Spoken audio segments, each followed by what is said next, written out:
Hi everyone, welcome to सरकारी हट once again. तो इस वीडियो में मैं आप सभी के साथ एक इंपॉर्टेंट डिस्कशन करने वाला हूं जो निग्रिम्स बीएससी नर्सिंग के एडमिशन प्रोसेस से रिलेटेड रहने वाला है।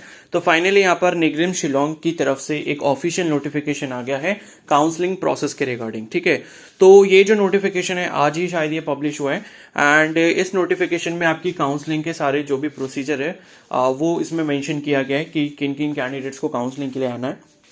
ठीक है, तो हम जितने भी पॉइंट्स हैं उनको डिटेल में यहाँ पर डिस्कस करने वाले हैं। तो प्लीज़ आप सभी कैंडिडेट्स जिसने भी इसका फॉर्म फिल करा है इस वीडियो को प्लीज़ एंड तक देखना। ठीक है, एंड अगर आप चैनल पर नए हो तो सब्सक्राइब कर लेना एंड बेल आइकन को प्रेस कर लेना। एंड यहाँ पर देखो क्या है कि जिस कैंडिडेट ने भी नीट का एग्जाम दिया था तो नीट के स्कोर के बेसिस पर जो है उन्होंने अपना एप्लीकेशन फॉर्म वहाँ पर सबमिट करा है। ठीक है, और इसको ऑफलाइन ही भेजना था।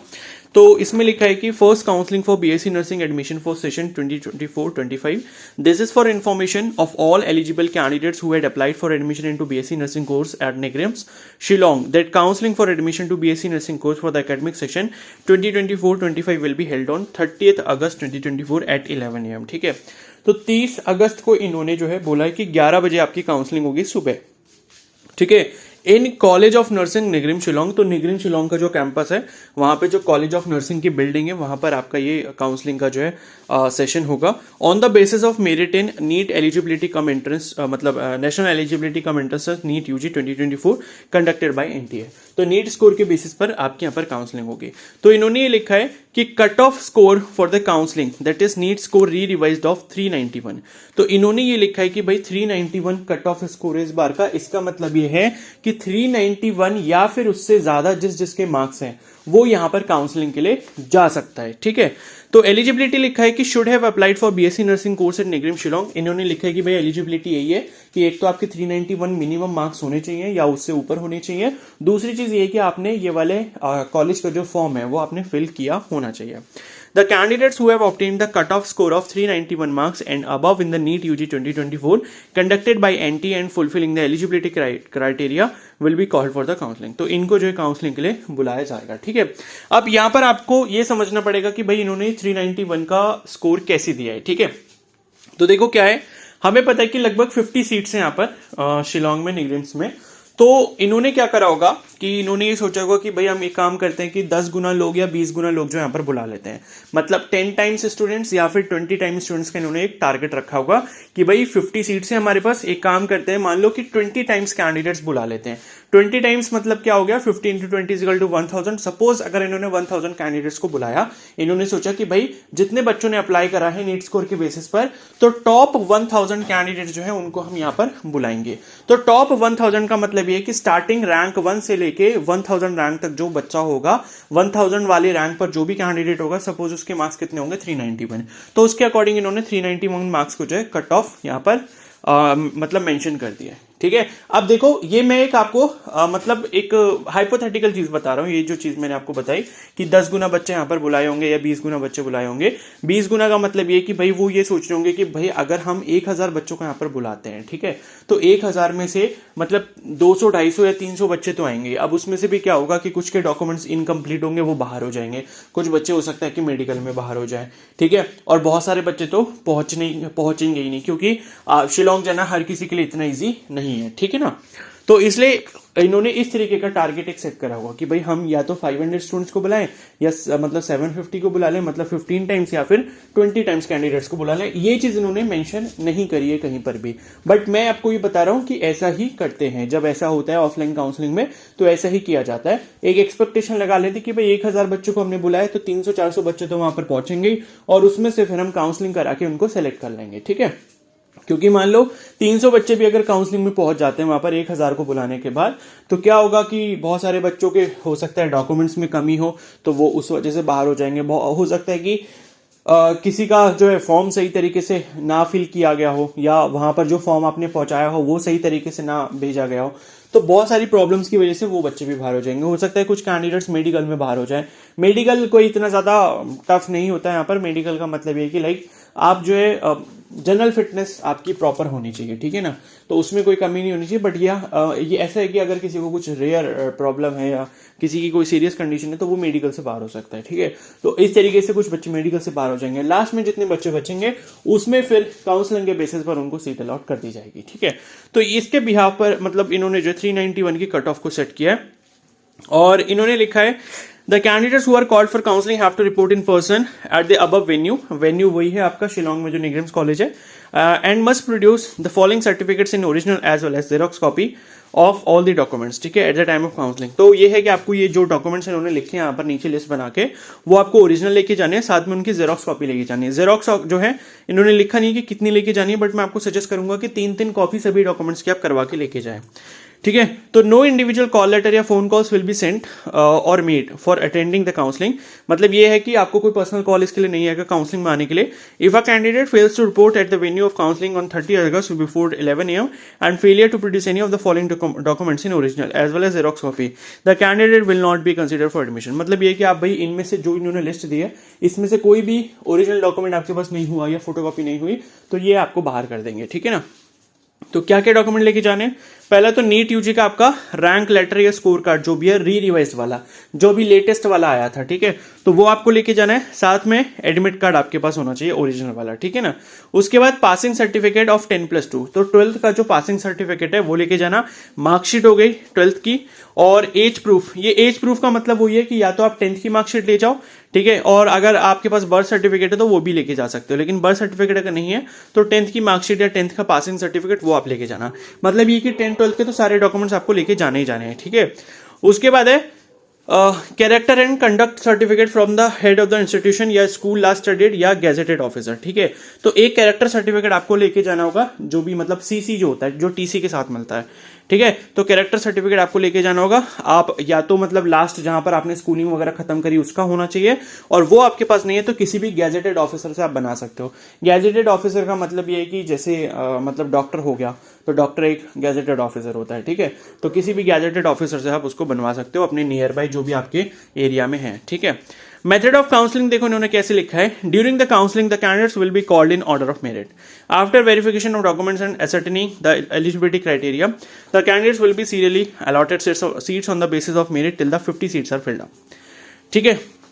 तो देखो इन्होंने ये लिखा है कि भाई हम क्या करेंगे, जितने बच्चों को हमने बुलाया, मान लो उन्होंने क्या दिया कि 391 कट ऑफ है, तो 391 से जिसके ज्यादा मार्क्स होंगे वो सारे बच्चे वहां पहुंच जाएंगे। अब सारे तो नहीं पहुंचेंगे, मैंने बताया कि इन्होंने सपोज एक टारगेट रखा होगा कि 1000 बच्चों को हम लगभग इन्वाइट करते हैं, यहाँ पर बुलाते हैं, तो हो सकता है कि 200, 250 या 300 बच्चे ही पहुंच पाएंगे, ठीक है। क्योंकि हर किसी के लिए शिलोंग जाना इतना आसान है नहीं, क्योंकि नॉर्थ इंडिया में जितने बच्चे उन्होंने अगर अप्लाई करा है तो उनके लिए काफी दूर पड़ेगा। और फिर सबसे बड़ी इनसिक्योरिटी यहाँ पर यह है कि अगर आप जाते भी हो वहां पर तो आपको सीट मिलेगी कि नहीं मिलेगी, तो इतना बड़ा रिस्क हर कोई नहीं ले सकता। बट मैं आपको यहाँ पर यही सजेस्ट करूंगा कि भाई जिसके पास इस साल कोई भी बैकअप ऑप्शन नहीं है अभी तक, ठीक है, और अगर उसके 391 से ऊपर मार्क्स है, भले ही 392 क्यों ना हो या 400 क्यों ना हो या 450 क्यों ना हो, आपको यहां पर काउंसलिंग में पार्टिसिपेट करने के लिए जाना चाहिए। अब देखो 391 इन्होंने अगर कट ऑफ सेट करी है, इसका मतलब मुझे ये लग रहा है कि ज्यादा बच्चों ने यहां पर अप्लाई नहीं करा है, ठीक है।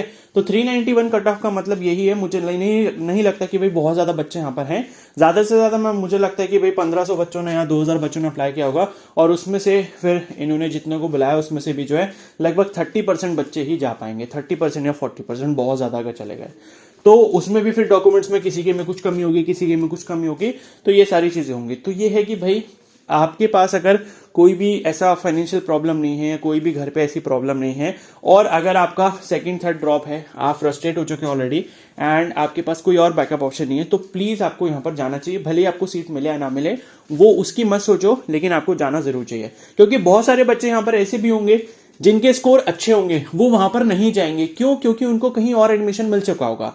क्योंकि जो मेरा खुद का पर्सनलाइज गाइडेंस वाला ग्रुप है, जो मेरा पेड मेंटरशिप ग्रुप है, जिसमें मैं काउंसलिंग देता हूं बच्चे को, उसमें भी कुछ ऐसे बहुत सारे बच्चे हैं जिन्होंने इसका भी फॉर्म फिल करा है, क्योंकि मैंने ही उनको सजेस्ट किया था।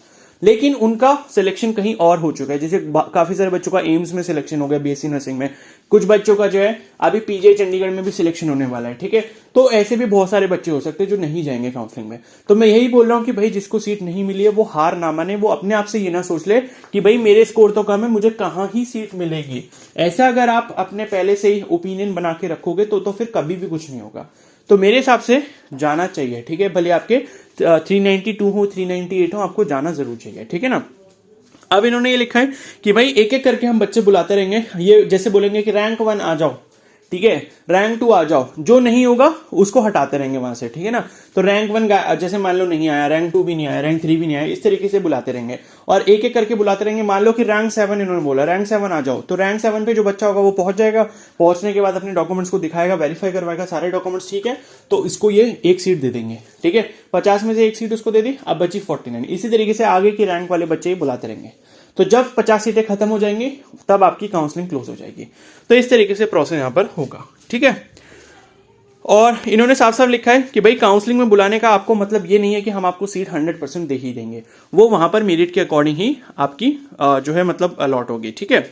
और उसके बाद है हाँ, और बाकी देखो किसी का कैटेगरी सर्टिफिकेट वगैरह कुछ भी हो तो सारी चीजें वो भी अपनी ओरिजिनल में लेके जाना है, मतलब जितने भी डॉक्यूमेंट्स आपके ओरिजिनल है वो सारे आप लेके जाना। अब इन्होंने ये लिखा है कि the selected candidates on the day of counselling are to submit. अब काउंसलिंग में जिसको सीट मिल जाएगी उनको जो है एक चलान पे करना होगा, या चलान जो है वहां पर जमा करना होगा 16,800 रुपए का, ठीक है। जिसमें आपकी 16,000 जो है वो सिर्फ सिक्योरिटी फीस है, मतलब 800 रुपए फीस है और 16,000 आपको सिक्योरिटी देनी है कि अगर आपने 4 साल नर्सिंग का कोर्स करा, बीच में छोड़ दिया या तोड़फोड़ कर दी, कुछ भी शरारत करी वहां पे, तो वो 16,000 रुपए आपके वसूल लिए जाएंगे, ठीक है।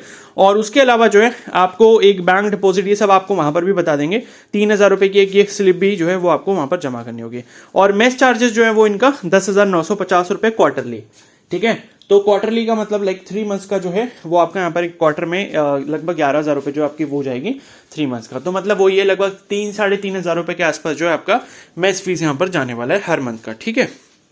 तो ये हो गया। और इन्होंने लिखा है कि भाई अगर मान लो पहली काउंसलिंग में सारी सीटें नहीं भर पाती, ऐसा तो होगा नहीं, ठीक है ना, 30 अगस्त को, तो क्या है सेकेंड काउंसलिंग होगी और उसकी डेट जो है वो ये बाद में बता देंगे, ठीक है। और 2 सितंबर से जो है आपकी क्लासेस यहाँ पर शुरू हो जाएंगी, ठीक है। तो ये भी इन्होंने बताया हुआ है, ठीक है। तो देखो 2 सितंबर से जब ये कह रहे हैं कि भाई क्लासेस शुरू हो जाएंगी और 30 अगस्त को ही बुला रहे हैं, तो मेरे हिसाब से आपको बेसिक जो अपनी जरूरत की चीजें हैं, अगर आप जा रहे हो काउंसलिंग करवाने, तो बेसिक जो जरूरत की चीजें हैं सर्वाइवल के लिए, आपके थोड़े बहुत कपड़े हो गए, आपका जरूरी सामान हो गया, वो आप जरूर लेके जाना। क्योंकि आपको वहां पर मान लो सीट मिल गई, फिर हॉस्टल अलॉट हो जाएगा, हॉस्टल में आप अपना थोड़ा बहुत सामान रख के वहां पर अपनी क्लासेस शुरू कर सकते हो। भले ही बाद में जो भी आपका सामान वगैरह है वो आप किसी घर से या बाद में बुला सकते हो, या बाद में जब छुट्टी वगैरह होती है बीच में तो आप लेने जा सकते हो, ठीक है। तो मतलब ऐसा है कि इमीडिएट बहुत ज्यादा मेसअप नहीं होगा ये चीज कि भाई 30 अगस्त को एडमिशन हुआ, सीट भी मिल गई और हॉस्टल वगैरह सब कुछ मिल गया, फिर घर जा रहे हो आप भागने। मान लो दिल्ली में कोई है तो फिर वो दिल्ली जा रहा है सामान लेने, और फिर वो दिल्ली से फिर शिलोंग जाएगा, तो बहुत ज्यादा मेसी हो जाएगा ये सब। तो इससे अच्छा यही है कि जब आप काउंसलिंग में यहाँ पर पार्टिसिपेट करने जा रहे हो, अपनी थोड़ी बहुत जो जरूरत की चीजें हैं, ठीक है, आपके कपड़े वगैरह या आपकी जितनी भी जो भी बिलोंगिंग्स है जो आप रेगुलर में यूज करते हो, थोड़ी नोटबुक्स वगैरह, स्टेशनरी वगैरह, ये आप थोड़ा बहुत सामान लेके जा सकते हो, ताकि इमीडिएट आपको एडमिशन मिलने के बाद वहां से भागना ना पड़े, ठीक है। कि भाई एडमिशन मिल गया, अब फिर वापस घर चलते हैं, फिर सामान लेने जा रहे हैं, फिर 2 सितंबर से क्लासेस हैं, फिर एक दिन में फिर वापस भाग के आ रहे हैं, तो इतना ज्यादा जो है ये सब बहुत ज्यादा मतलब मैसी हो जाएगा। तो इस वजह से मैं आपको बोल रहा हूँ, ये एक सजेशन है, तो आप इसको फॉलो करोगे तो आपको फायदा रहेगा, ठीक है। तो थोड़ा बहुत आप सामान अपने साथ लेके जा सकते हो अगर आप काउंसलिंग में जा रहे हो, ठीक है, ताकि आपको इमीडिएट वहां से भागना ना पड़े, ओके। तो आई होप आपको ये चीज समझ आ गई होगी। तो 30 अगस्त को देखो आपको यहाँ पर सुबह 11 बजे पहुंचना है। तो आप जहां कहीं से भी ट्रेवल करके जा रहे हो, अपना प्लान इस तरीके से बनाओ कि 29 को आप वहां पर पहुंच जाओ, और पहुंचने के बाद एक दिन वहां पर स्टे कर लो, ठीक है। कोई ऐसा प्लान ना बनाए कि भाई हमने ट्रेन देखी वो 30 अगस्त को सुबह पहुंच जाएगी 9 बजे या 8 बजे, वो रिस्की हो सकता है। क्योंकि अगर आप मतलब लॉन्ग जर्नी आप ट्रैवल करते हुए जा रहे हो, लॉन्ग डिस्टेंस से ट्रैवल करते हुए जा रहे हो, तो फिर आपको बीच में देखो ट्रेन वगैरह के साथ कुछ भी हो सकता है, फ्लाइट्स के साथ कुछ भी हो सकता है, मौसम खराब होने की वजह से कुछ भी हो सकता है। तो आप कोशिश यही करें कि प्लान इस तरीके से बनाएं कि 29 की शाम तक आप जो है वहां पर शिलोंग पहुंच जाएं, सो दैट कि आप आराम से फ्रेश मूड के साथ सुबह अपनी रिपोर्टिंग के लिए 30 अगस्त को जाएं, ठीक है। तो आई होप आपको ये चीज समझ आ गई होगी, है ना। और बाकी जो है आप, मैंने बता दिया 391 से ऊपर जिसके भी हैं भाई, काउंसलिंग में जरूर पार्टिसिपेट करो, आने जाने का मत सोचो। और जाओगे भी और मान लो सीट नहीं भी मिली तो कम से कम घूम कर तो आ जाओगे, अच्छी जगह है, तो ये एक एडवांटेज और मिल जाएगा, ठीक है ना। तो कम से कम घूमने का तो पैसा वसूल हो जाएगा कि चलो भाई शिलोंग घूम कर आ गए थे, ठीक है। तो ये मत सोचो कि नहीं मिलेगा तो हम जाते नहीं है, ठीक है। तो आई होप आपको सारी चीजें समझ आ गई होंगी। बाकी अगर किसी का कोई डाउट हो तो मुझे कमेंट सेक्शन में बता देना। चैनल को सब्सक्राइब कर लो और बेल आइकन को प्रेस कर लो। Okay, so thank you and have a nice day.